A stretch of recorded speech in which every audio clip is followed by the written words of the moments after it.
Human corpses and reckless destruction riddled the settlement of A5X007. Crumbled houses, incredible craters, and splattered, splayed bodies dotted about like the freckles of war. Commander Grayson looked on stoically, hands behind his back. "Sir!" A private inched up behind him, head low and words quick, death hanging over him like a somber cloud. Grayson's voice was the innards of a tank, powerful and constant, and his face maintained a dense, dark composure with every word. "Aye, boy." "HQ is called. They would like a report on what happened today. They want to know why it went so bad." Grayson nodded. "What happened?" He thought for a moment, twisting his mouth slightly and sneering. "Well, it's simple." The private waited for more, but Grayson just kept his eyes forward and jaw shut. The young soldier shifted on his feet for a moment, nervous and saddened by their horrific loss. Before both of them, a body had been cut open and blood used as paint. In streaking viscera, on the wall of a destroyed bunker, a message was left. "Little guns." "It's simple, son," the great man finally huffed, staring at the words. "We didn't have the firepower." He turned to face the youth, revealing eyes of immense depth, displaying behind each iris a wall of energy and vigor that only true leaders could keep burning. "Our guns were too small, kid. It's that simple." The private nodded, blinking with confusion and trying to understand before leaving to make a report. Right, too small." "That's right, son. Too small. That's simple." Grayson smiled. "What's your name, son?" "Private Eddie, sir." "Eddie, what do you make of this?" He gestured to their destroyed, brutalized outpost, once a proud backwater watering hole for human pioneering, now just rubble. "What do you make of what happened to us here, Eddie?" "Well, sir," he swallowed hard, "it scares me." Grayson nodded. "Yes, and?" "And," Eddie thought for a moment, "and it makes me mad, sir." A slow, proud grin creeped across Grayson's broad face. "Bingo, son, bingo." He breathed deeply and spoke the next words with the elegance and surety of a well-thought-out, deeply planned mindset. Of a man who'd not just witnessed battles, but had led and won many. Of a soldier who had once commanded great armies in a youth long faded. "Eddie, here's what I want you to tell the boys at HQ. Tell them those green-skinned bastards are going to come back. Tell them I'm sure of that. And tell them that we have no plans on leaving before then." "Sir?" "Trust me, boy." He was unmoving, colossal even in his relatively short body. "Tell them I will only need a small amount of reinforcements. Bodies weren't our problem. But also tell them, and make this one clear, boy, tell them that I need the best of the best in one category." "That is, sir?" "Engineers, son. Get me the engineers." "The humans couldn't even penetrate our shields." It was a Dothraki war festival, being held on the moon of Dothtal, and Gigash spoke with honor and cheer. The marvelous orange gas giant of Draki spinning like a graceful marble above them. "Their weapons were minuscule, so tiny that we could hardly even detect them." The festival attendees roared and jostled. They smashed into one another and downed imbuing liquid. Their tents and grand statues glistened under the famous thousand-moon sky, and all across the land their war chants penetrated the night, violent yet serene. Another Draki named Vath stood up, stumbling and dazed. His gnarly, twirling tusks sliced the air as his jaw flapped and hammered semi-coherently, "Whoa, whoa now! I stood beside Brother Gigash, and indeed Clan Dothki claimed great glory that day." More cheers, more laughing and joy. The Drakis of Clan Doth were the most violent of their peoples, and they led many raids. Every rotation they held great festivals to congratulate themselves on great conquests. They built great statues and erected great tents. All the while their great warriors told great speeches of even greater battles. It was a great time for the Dothraki. "Listen! Listen!" Gigash stood on a table, hushing his clanfolk and smiling, his muscular green body looking out of place atop the wooden platform. "Now, brothers and sisters, we must speak of the next conquest, the next battle." Drakis from neighboring tents closed in. Mother, son, sister, uncle, every green alien with an ear all clamored to listen in and get a taste of what blood might be soon spilt. Marvelous, malevolent, and toothy grins emerged as Gigash carried on. "We, children of Droth, we must return to the humans, and we must punish them yet again." Roars and roars of approval. Gigash grew to a yell and swelled his chest while his fist pumped the air. "Those tiny gunned creatures, they shall know yet again the fury of the Doth." They all screamed, agreeing and dreaming of greater violence, of squashing away the weak. Then, at the lead of Gigash, they rhythmically chanted one of their holy war poems, humming and swaying with its great power. "To slaughter renown, a warrior crowns, above to great heights, for the weak are blights." The moon's air cried for blood that night, a glorious spiritual cry. Gigash looked across their transport ship as it descended rapidly onto the settlement, the rattle of entering the atmosphere shaking him with violent jolts. "Remember!" His gun sat heavy and cold in his right hand. "Enjoy this! This will be a great day!" Every Draki touched their chest and activated their personal shields. Dozens of ships were crashing through the sky, ready to slam into dirt and create mayhem. The raiders smiled and joked, rolling out their shoulders and frothing at the mouth for violence. They were ready to steal tech, to rob treasures, and, most importantly, to punish the weak. "Brother!" Vath yelled out to everyone. He held up his custom laser blaster, the biggest of the clans, and a sick, monstrous machine that blasted out green, phasmic death at horribly rapid speeds. "The day's glory will be mine! These weaklings will be crushed under my warrior spirit!" A cheer ran through the ship.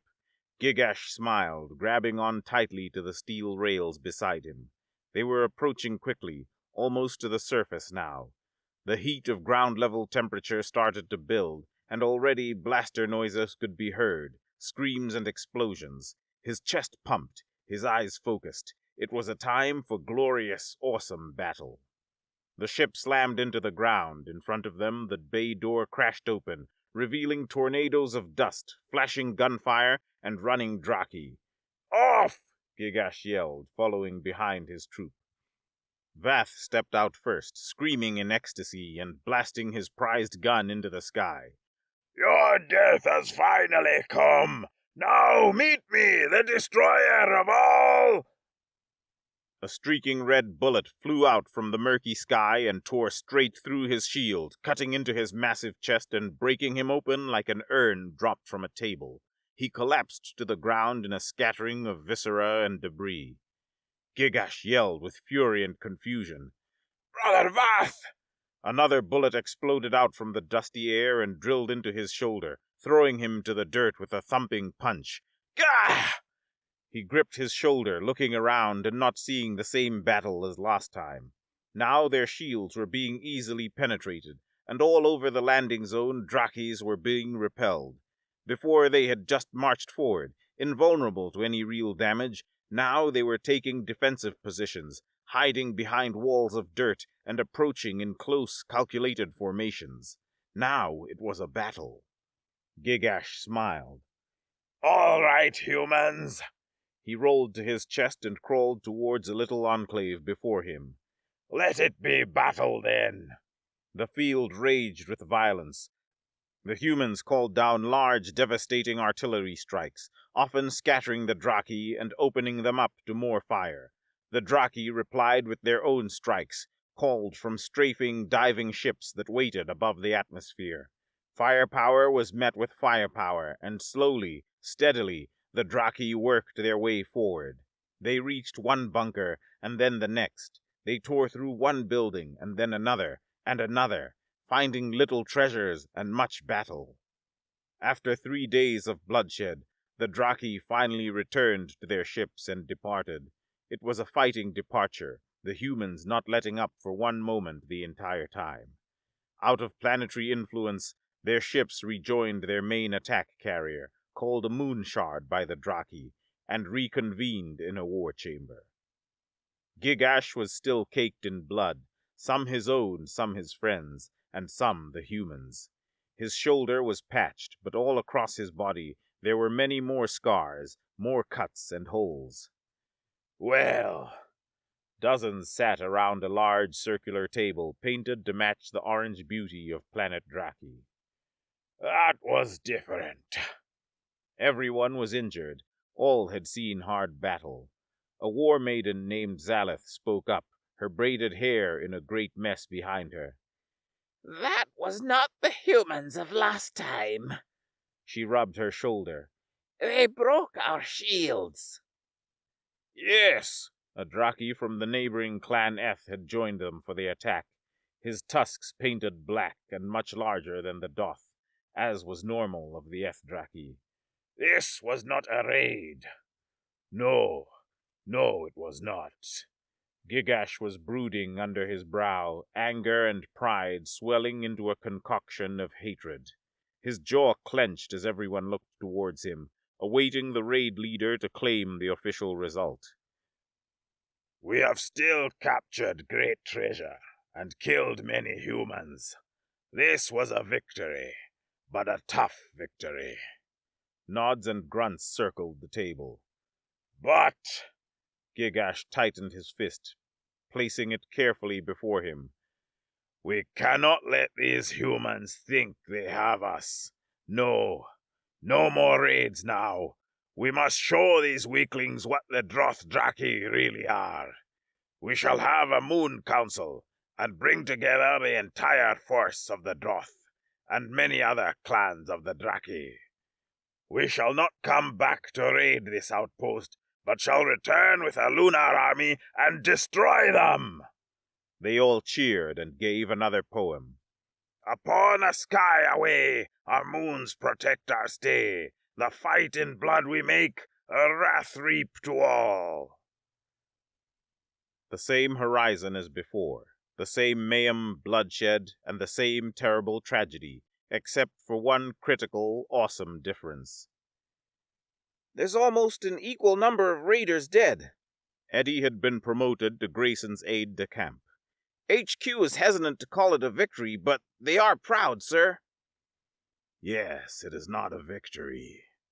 The commander's eyes were locked onto the battlefield again, his brain raging and writhing with all sorts of plans, possibilities, tactics, and tricks. He was the fire of war stoked into an unrelenting ember, an old furnace reminded of the heat and smoke that it used to radiate. Victory is what comes next. By now, Eddie was used to the commander's foresight. Another battle comes? Did you not see it in their eyes? These creatures don't raid for the simple fun of raiding. They raid because they despise the weak. And we were not weak today, sir. Well, son, he smiled, we made them the weak. The energy infected Eddie, and he too grinned, pen in hand. What shall we tell HQ, sir? Grayson took a deep breath. His mind tossed and turned, and his spirit wrestled inside like a horse wanting to break from its stable. But such was the way of a leader. Not only must their flame be brightest, so as to light those around them, but it must also be the most controlled, lest they burn them as well. Son. Yes, sir. Let me speak to them personally this time. Why is that, sir? Because. His eyes glistened with the spark of a beautiful, daring plan. Only the team captain can call for a Hail Mary. Thousands of ships had gathered near the settlement's orbit. Millions of Draki from dozens of clans all joined in. The small, angry berserkers from the Kel Draki were there. The black-tusked Eth Draki, the war-maiden cult of the Sister Moons were there. All hungry, angry Draki, all under the precise and relentless leadership of the Doth. Brothers and sisters! They were around the Draki table, all clan leaders assembled. Gigash spoke gravely. We all know what must be done today. We know what is required from our peoples, and our clans, and our souls. We fight for the greater cause of the Draki. Everyone nodded, and their leaders slammed their fists in agreement. We fight to squash out weakness. We fight to enchant our strength. And most of all, we fight to honor our own glory. Screams and shakes, rattling of guns, and more slamming of fists. They were all ready. Brothers and sisters, I ask that you all chant the great prayer with me. Let us once again sing the song of the original war. The place became silent as they all lowered their heads. The Kel Draki began a low, deep hum, as was customary for their people during prayer chants. Slowly, with smooth and welling voices, they sang, On 1,000 moons across the ebony, we born from fire and fight, a light, the hidden chant linking soul to soul, now links the past to future calamity comes.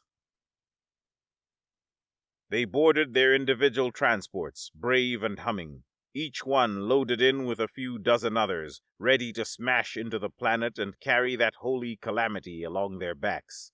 They were shepherds, preachers of violence, ready to instill great destruction. Weakness must be squashed, and if it be their own, then it must be burned in calamity, purged like a sickness. Gigash had his hands on the steel railing again, listening in as the final reports came in. No upper atmosphere defense detected. All ships ready and waiting. Aerial bombers loaded and primed. Original landing zones seem still viable, awaiting command. Gigash breathed deeply, tightening his grip and closing his eyes. He spoke softly. Launch. They burst out from their moonshard, barreling towards the planet at high speeds and shaking with intensity. Everyone was quiet as a roaring red flame engulfed the ship. They tumbled through cloud and sky, seeing out the window hundreds of other ships all doing the same, all aimed and fired at the planet like a blast of bullets. They could feel it in their chests, the seconds becoming moments, the heat becoming real, their visions and hopes budding out and ready to see the light. Gigash braced, calling out to remind the others to do the same. Hit! The ship slammed into the ground, the bay doors flew down, and again the Dothraki charged out into the smoke, screaming and raging.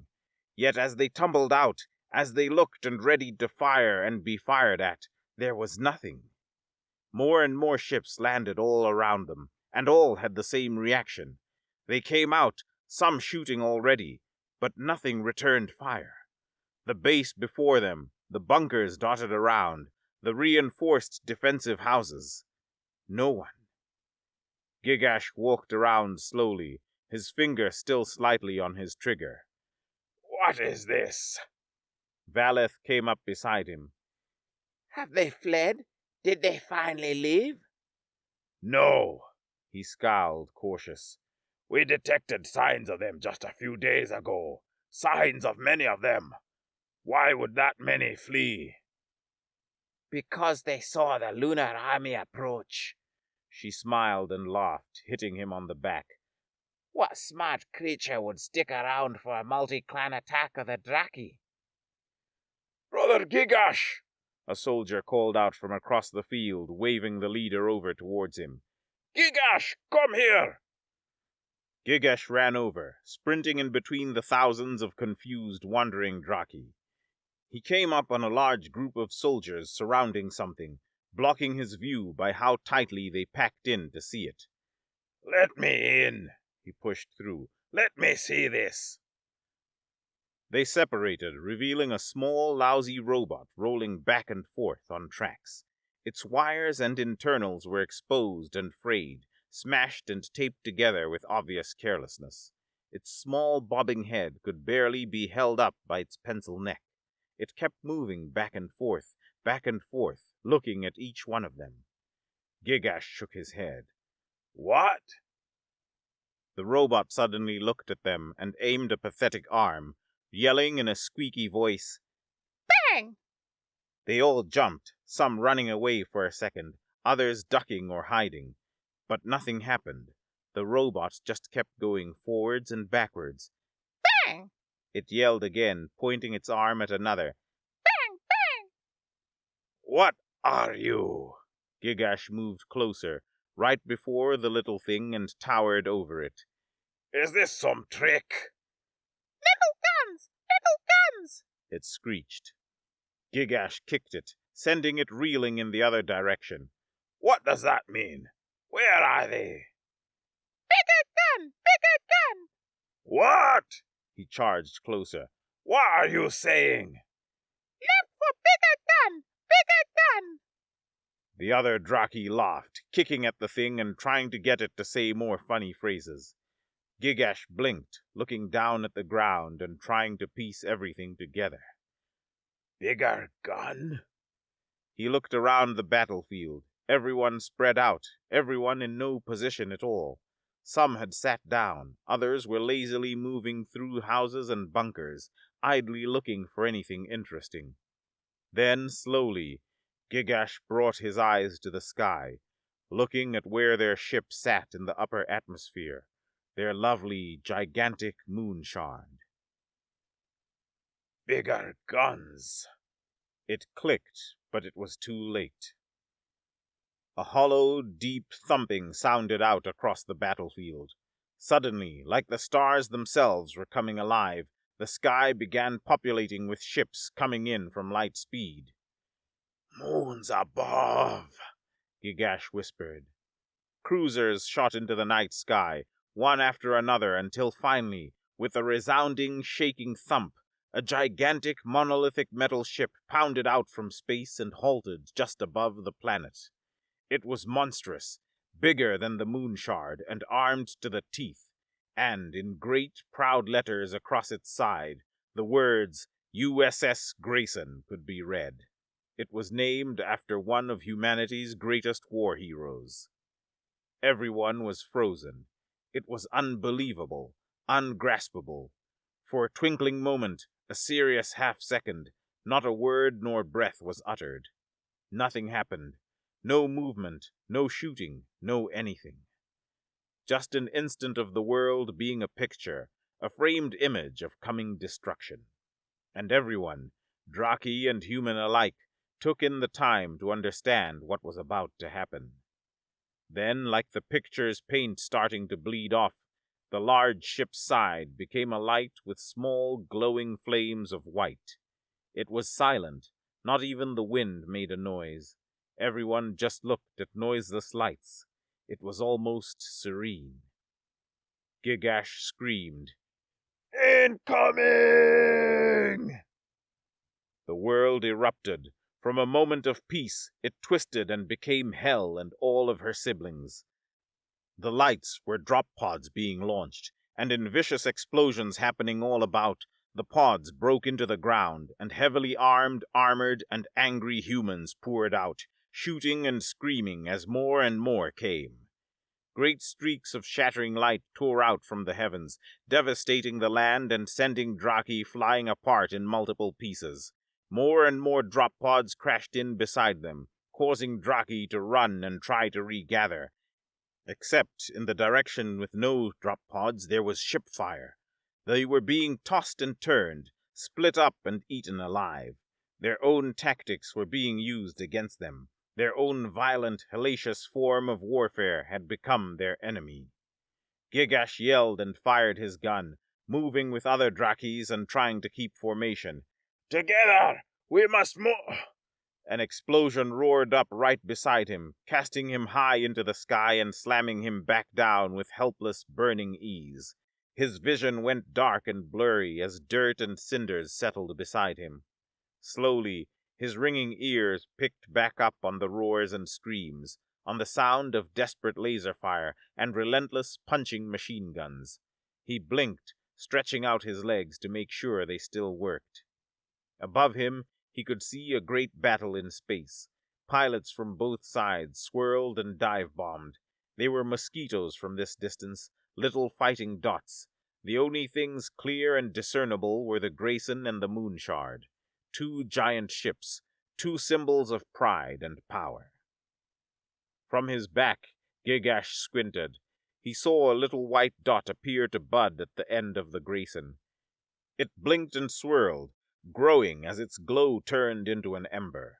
Then suddenly, with no noise at all, protected by the deafening blanket of space, a horrible slicing laser shot out from the Grayson. It traveled instantly into the Moonshard, shattering her shield and tearing into her like a knife through flesh. It cracked her upon and split her into flying debris, erupting into a bomb of parts and weapons. It felt instant. No noise, no back and forth.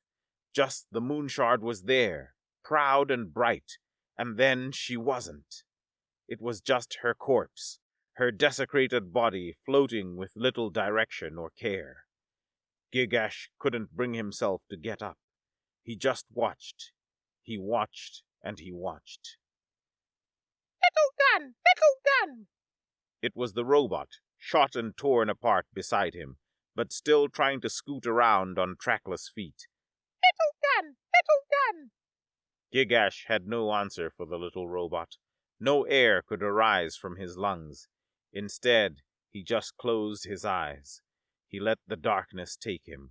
The darkness and the haunting words of the human toy. Little gun! Above the horror and destruction, sitting on the bridge of the Grayson, was Commander Grayson himself, watching on stoically. It's been a real honor working with you, sir. The Grand Admiral of the Grayson spoke up from behind him, his voice professional and hard, awards and honors decorating his chest like armor. None of us ever thought we'd see you commanding a battle again. Feels like taking part in history. Grayson smiled, nodding as he looked at the small explosions happening on the ground. I didn't think I'd ever see one again myself. Didn't really plan on it. Thought the outpost would be a nice place to retire. Seems this kind of stuff just follows me. Well, the Admiral walked up beside him. You've done a great thing here today, sir. We've been receiving reports across many sectors that have talked about these Draki folk.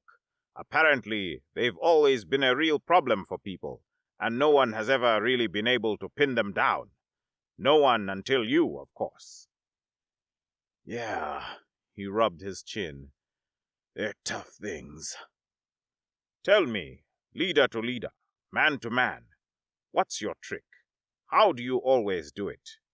The victor of some of humanity's greatest battles just emerges from retirement and outmaneuvers the galaxy's most notorious raiders?